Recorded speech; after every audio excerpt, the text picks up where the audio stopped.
What is up, everyone? It's your boy Infrar-Ed. Welcome to the Scout Report, as today I bring you an anime review of Joker Game Episode 4. Now, I don't know if I'm going to give you guys a review, or is this going to be like an analysis, or I don't want to say a rant, but maybe more of an expression video. Maybe that's the best way to describe it, because this episode clearly proves that my fears about what was going on with this series is definitely going to happen. And that means that it doesn't have enough time to get into the vast world that we're being introduced to. Everything is just being glossed over so fast. And it just seems like overall this series would be so much better if it had 25 episodes. If every mission was maybe 2 episodes to give you more time to care about the agent in question and give you more time with the character so you'll actually care about the end result and what went on. The content that is given us is very good, but I don't know. It just seems like they just don't have enough time to do everything that they need to do in this series. And it's very clear. And with us having 8 agents, 13 episodes, and by the looks of things, it's definitely going to be episodic and we're going to get an episode agent. We're just not going to have enough time to flesh things out, even if it is an overarching plot at this point. And that was my main concern about this series. And this episode, although again, it was an okay episode. Last episode was actually better. But my hype for it is starting to go down. I mean, I'm not going to drop it, of course. But if I wasn't reviewing this on a daily basis, I probably would have just watched it when it was done and kept going. Not to discourage you guys to come back every week, because I'm still going to cover it every week. And again, there is still room for improvement. It's just that it felt like so much was just missing in this episode as it got to the conclusion. But without further ado, let's get to the breakdown. So our episode starts out in Shanghai, which got me a little bit hyped, because whenever anything is in Shanghai, it's just always great. I mean, think about all the movies that took place in that lovely, lovely place. But then again, in Joker Game, we're dealing with the World War II era. So our episode starts off with a man in pursuit of what looks like a little kid as he's running through the alleyways, and in these alleyways we see the plight and the poverty that the people of Shanghai are going through right now during these war times. Our person is in pursuit of this kid and he loses him in the tracks in the alleyways. However, the kid catches up to him, and when he catches up to him, he pulls out a gun, just blasts his head off. And then they say, okay, intro time. So after this guy pretty much got murked in the alley, we go down to the scene of the crime as we saw that the house had some casualties after the explosion that was hit by the 5 mortars.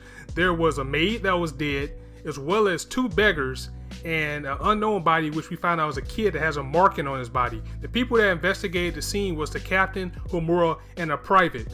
And while they're investigating the bodies, the cops is there and they automatically think that this is an anti-Japanese terrorist attack. And it's assumed that whoever did this was trying to actually kill the captain, as we found out that this place that got blew up was his house. But the cops, they just kind of brush it off saying, no, it was just a brush fire, or it was a cooking accident because it was some oil and some things around. And said maybe the beggars or the maid forgot to do something and they burnt the house down, causing the explosion. They're not looking into this at all or have any care about it, which pisses off the military police, of course. Now, again, the detective said that the unknown body of the kid is the most suspicious of the bodies that they found. And while Homura was investigating it, again, he did notice there was a tattoo on it. While he's taking a look at the tattoo of the butterfly, he notices a man flagging him down, and he goes over to this man and finds out that he is a reporter that he has a little bit of history with. The reporter tells the guy, Homura, that at the scene of the crime, he saw a man by the name of Kusanagi that he used to go to high school with. And Kusanagi used to be also part of a magazine that this reporter worked for. That was kind of like a scandalous magazine, a magazine people didn't put too much credit in, or what they would call a left-wing magazine. And Kusanagi has been known to be part of this terrorist group that they're looking for. So this gives our detective a lead, or not our detective, this gives our military police information, Homura, a lead, as he goes on to further find out the investigation of what's going on. Moreover, why somebody would decide to attack the captain. Later on in the night, during Homura's investigation, he bumps into a Kusanagi on the street, and this is suspicious to him because just ironically he bumps into the man that he's looking for. So he tails him through the same alleyways that the corporal at the beginning of the episode was killed in, and he actually trails Kusanagi to a dance hall. And once he goes into the dance hall, he is immediately stopped by 2 bouncers who don't let him go any further, even though Kusanagi had already went to the back. He goes to try to bribe the 2 bouncers, only to find that he had some type of strange coin in his pocket. So when Kusanagi bumped into him, he actually gave him this coin, which he showed to the bouncers and allowed him access into the back of the club, which is actually a really fancy casino. I mean, they got people playing games, they got high class people there, they got women there, and he takes a drink from a woman and also notices that this wasn't a girl at all. It was actually a boy. Wow, this is the real underground. If you got boys dressed up as girls, I mean, during Vietnam and all these wars, it's like a lot of stories going on about that happening in this era. And one thing that I like about this story is that they're not afraid to get greedy and get into the stuff that, you know, really went down in these type of wars. And we see all types of seedy things going around in the underground. So he notices that it was a boy instead of a girl as one of the waitresses in the club, or the casino per se. And he notices something that we don't see, but he's shocked by what he sees. He sees someone at the distance. He asks one of the passerbys, who is that person, or do we know him? And the passerby says that this person is actually a regular at the club. So immediately after that, we zip back to Homura going to his arresting officer, telling him about what went on. After speaking with his commanding officer, Homura actually reveals that the bombing was actually the captain's plan all along. What a mind twist that we got, but at the same time, this is also how breakneck speed this episode was, as how I'm explaining is literally how it happened. Just give or take a few minutes in between with some rock and jazz music and things just to keep the pace. But he reveals that it was the captain's plan to blow up the house. See, what happened was when the explosion started, Homura was startled, but the captain went right to the window with no regard. You know, like usually if a bomb goes off, most people would stay down under cover and wait for a while just to make sure everything is gone. But the captain immediately went to the window and knew exactly where it was that the explosion took off. You see, what happened was corruption corrupts absolutely. And I probably butchered that quote, but you know what I mean.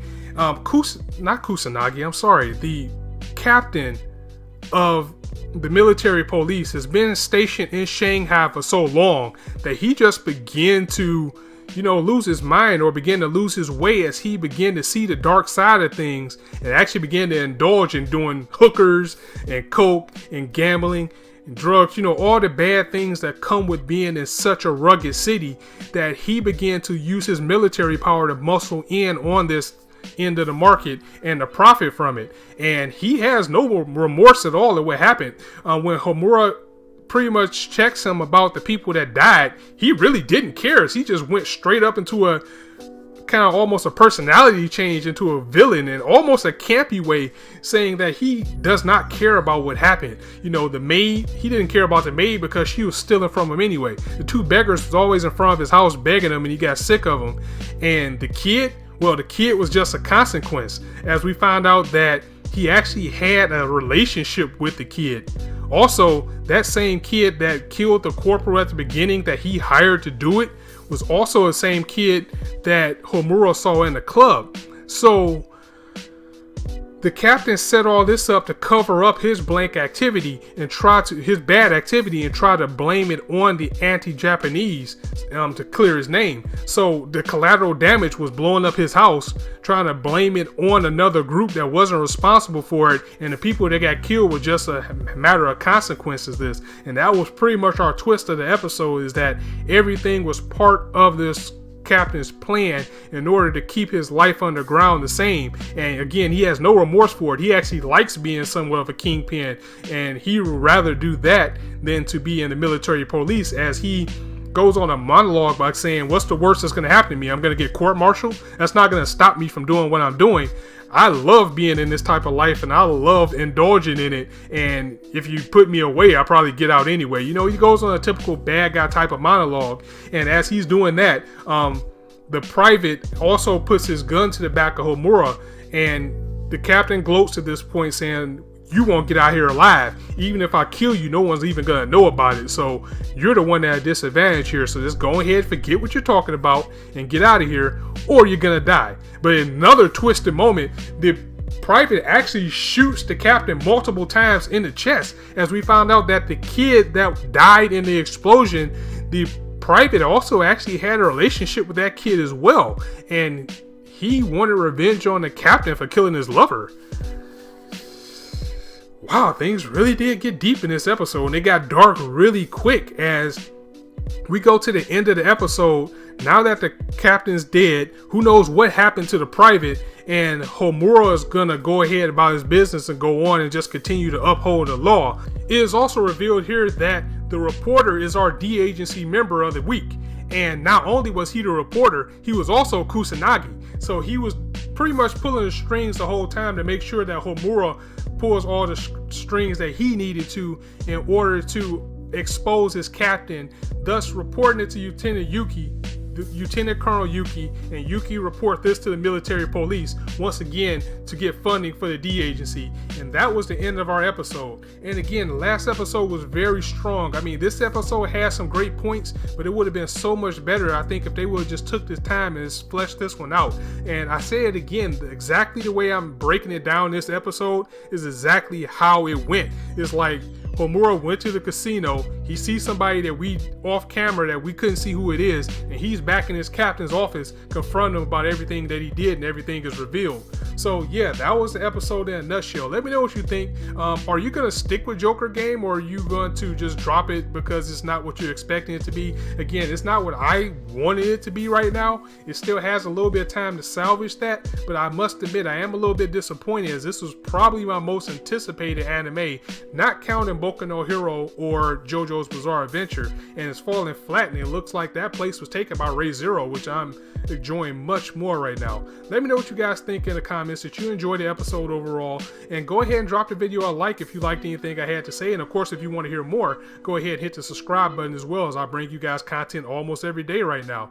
And be sure to join me tomorrow as I review Bungo Stray Dogs, a series that, again, it never ceases to amaze me, and it just gets better and better by the week. And that last episode, that tone change definitely got me in for the long haul. So that's it for the Scott Report. Thank you guys for joining me. As I always say, you could be anywhere on YouTube right now, but you chose to listen to me, and I really appreciate that.